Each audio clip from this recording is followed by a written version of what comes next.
நம்ம வெளியில் போகிறதுக்கு முன்ன வீட்டில் என்னுடைய வாயின் வார்த்தையாயிரும். நம்ம வாயிலிருந்து புறப்படக்கூடிய வார்த்தை அநேகருக்கு ஆசீர்வாதத்தை என்ன செய்யணும்? உண்டு பண்ணணும். அநேகருடைய உள்ளத்தை அது என்ன செய்யக்கூடாது? காயப்படுத்துகிறதா இருக்கக்கூடாது. இன்னைக்கு பார்த்தீங்க அப்படின்னா, உலக பிரகாரமாக நம்ம பார்த்தோம் அப்படின்னா, ஏதோ ஒரு சம்பவத்துக்காக நம்ம வீட்டிலேருந்து கிளம்பி போகிறோம். அன்னைக்கு நைட்டு வந்தோம்னா எத்தனை மனிதர்களை சந்தித்தோம் அப்படின்னு பார்த்தோம்னா, அநேக மனிதர்களுடைய வார்த்தைகள் வந்து நம்மளை என்ன செய்து கொண்டு இருக்கிறது?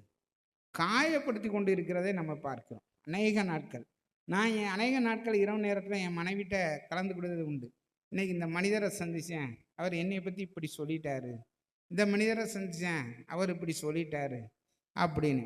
அப்போ உடனே அவ சொல்லுவா, எல்லாவற்றையும் குறித்து எனக்கு என்ன செய்யுங்க? சோத்திரம் செலுத்துங்கன்னு வசனம் இருக்குது, நீங்கள் சோஸ்திரம் செலுத்துங்க. அந்த மனுஷன் வேற யார்கிட்டையோ